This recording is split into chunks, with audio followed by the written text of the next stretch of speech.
Hey yo guys, I'm back here to give you my predictions for tonight's UFC 96 pay-per-view, as well as the HBO Boxing After Dark with the triple header headlined by Joel Julio versus James Kirkland. Just want to get my predictions here first. I'll do UFC 96 first, as I plan on watching this event live. I'll catch the replay of the HBO Boxing After Dark tomorrow. Let's start with UFC 96. As I said, this card takes place live from the Nationwide Arena in Columbus, Ohio. Always, a jam-packed building when they hold MMA events.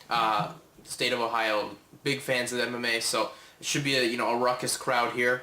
We start off in the lightweight division in a pretty interesting fight. I'm not gonna lie. This fight, when I saw this on the main card, I was stoked because both guys are really talented fighters. It's Gray the Bully Maynard versus Jim Miller. Both guys, they're skilled wrestlers, really skilled wrestlers. The thing I like about, Miller, I think Miller's one of the top prospects in here, is, he's an entertaining fighter, but he doesn't take away from his technique of, using his wrestling and, his on the ground. He's got pretty strong jiu-jitsu as well. Maynard's just as strong. I think one thing that can make this fight interesting is, since both guys are strong on the ground, they may not want to take it there and want to take it into a boxing match, which would be maybe a little more entertaining for the fans. Than I don't know how some of the fans will react towards the groundwork between the two. But what I see happening here is probably Miller or whatever. Maynard will probably take Miller down.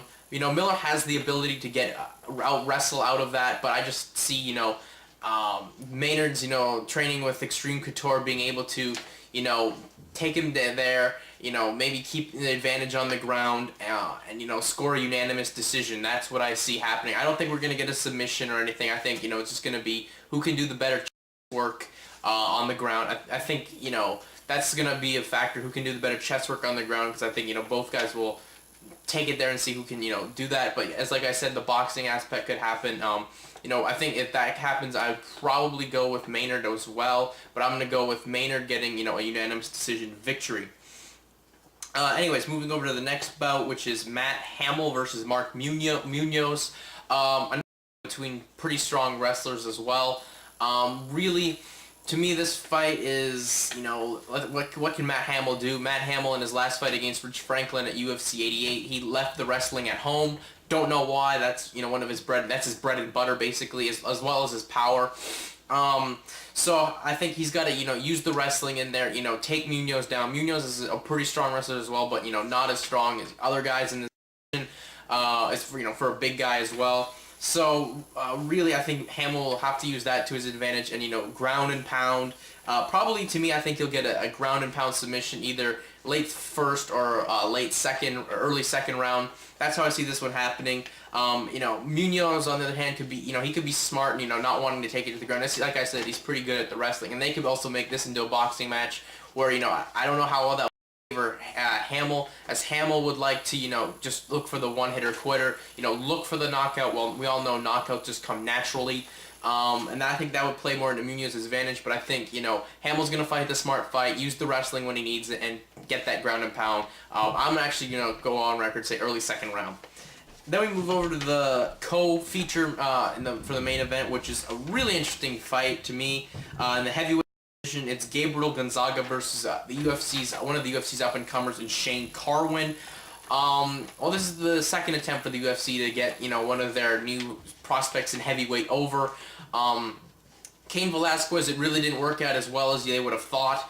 It was just a weird stoppage and what have you, and Dennis Stojic just took a lot of punishment, and really, he looked like he was, fine. They just made the stoppage weird. We got Shane Carwin in here. He's 10-0. All of his fights I believe he's not been out of the first round ever. He's just got massive hands. I've heard rumor, I'm not 100% confident in stating this, but that I believe his hands are bigger than Brock Lesnar's, which brings, to an interesting point as well. When Randy Couture was training for Brock Lesnar, the guy he used to be, his example, basically, was Shane Carwin. Both guys here have, a lot of power. Gonzaga, when he goes to the ground, which a fight with him can go to the ground. He can get a submission, which, you know, adds, you know, some intrigue with him, and, you know, especially with Carwin, because how can Carwin fare on the ground? I mean, I know Carwin has, you know, a pretty good wrestling background as well, but I don't know with, you know, someone like, you know, a Gabe Gonzaga and his submission ability. What am I going to do here? I'm going to probably make my upset pick be Carwin over Gabriel Gonzaga. I just think that, you know, Carwin has so much power, it's not even funny. I think, you know, that he has, you know, the ability to just rock you super hard. I think he's going to do that to Gonzaga, drop him, and, you know, get, you know, ground and pound for a bit, and then get the submission, or get the TKO victory. That's my pick. Do I think, you know, I think that would be huge. Do I think it would? I think it could happen. I mean, Carwin, he's looked really impressive, just super powerful. Really, I mean, I like Gabe Gonzaga as well. I mean, he can mix it up, you know, on the stand-up with the hands and the feet and the submission, but I just think that Carwin's power is just going to be too much for Gabriel Gonzaga, and Shane Carwin with the first round TKO is my prediction. Then we go to the main event of the evening. It's Quinton Rampage Jackson versus Jardine Keith Jardine.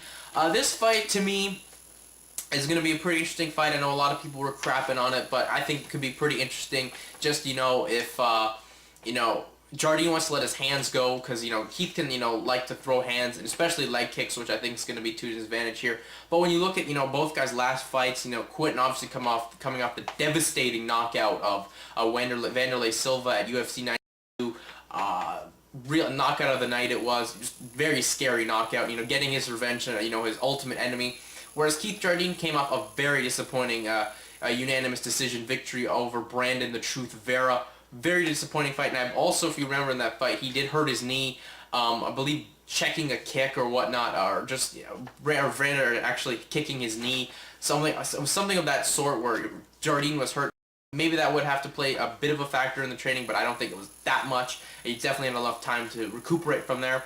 How do I think this fight will go? I just think really Jackson will bring the pressure, as a, you know, Jackson is rededicated to himself, to MMA. And one thing before I continue here, you got to give Quinton Rampage Jackson all the props in the world, because you know with that victory over Silva, the UFC simply could have just waited to, you know, make the light heavyweight fight between Rashad Evans and Rampage Jackson. Simply could have done that, but, you know, Rampage being Rampage, he wanted to do two things. One, he wants to be a top contender. And he wanted to get his rematch with Forrest Griffin, but unfortunately Forrest was hurt, so that didn't happen. That's why we got Keith Jardine here. And, you know, this will determine the #1 contender. And really, if Rampage wins, he's clearly getting a title shot. If Jardine wins, because he said that he does not want to fight, you know, Rashad Evans, who is his training partner with Greg Jackson, that's why we have Lyoto Machida. So I think the UFC really saved himself there.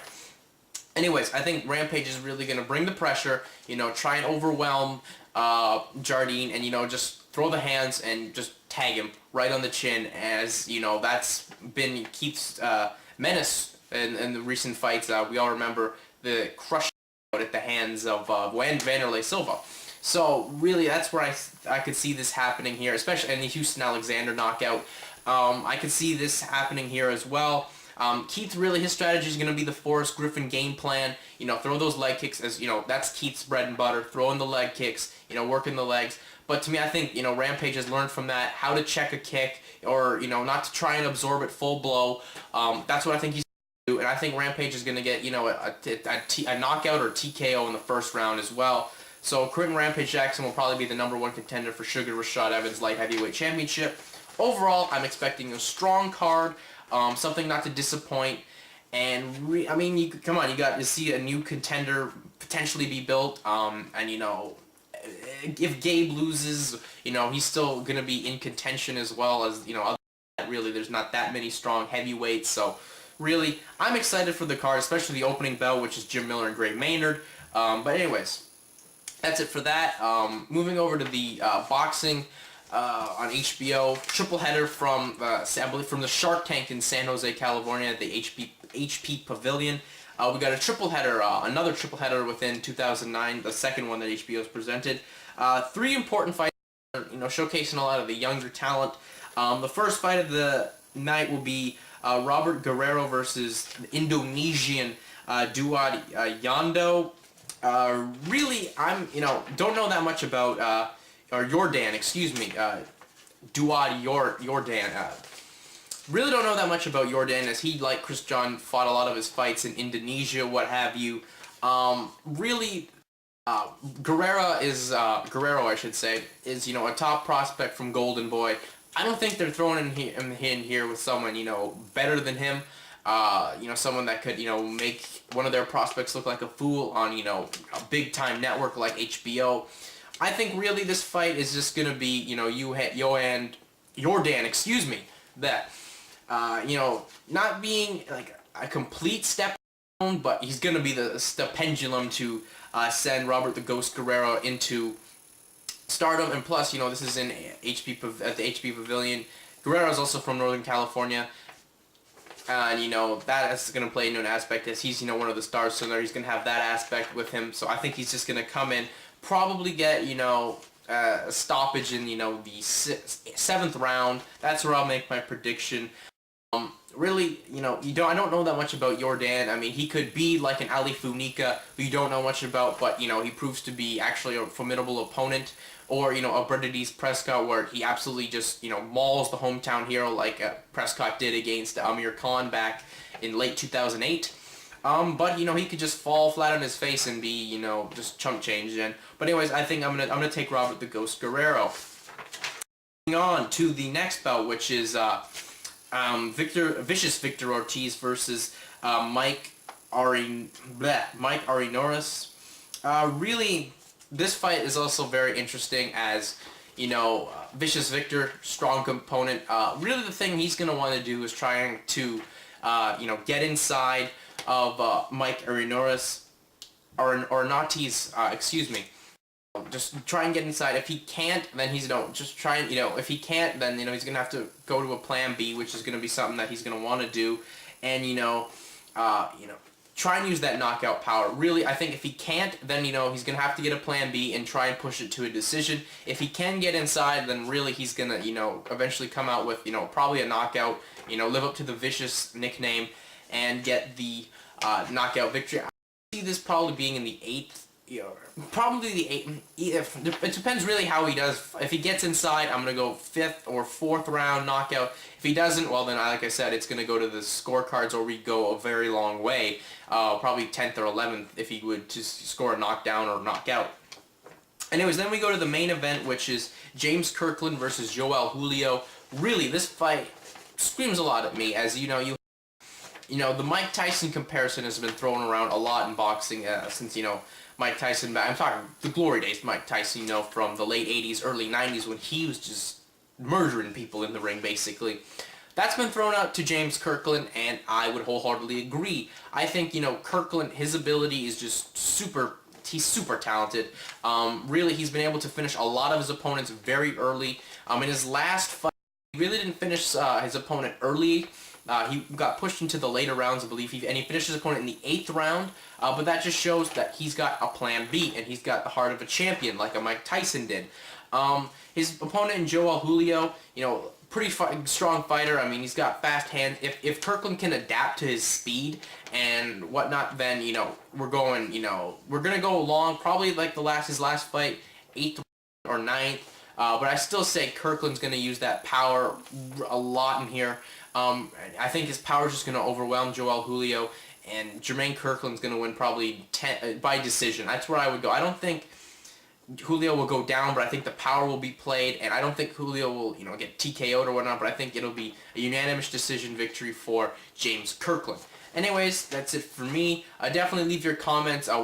Both shows, what you think is going to be the best on paper, what you think is going to be worse, and overall what you are expecting in the bottom. That's what I would like. And as always, you can send me questions to my inbox on, boxing, MMA, and pro wrestling. But anyways, that's it for me. I am out. Peace.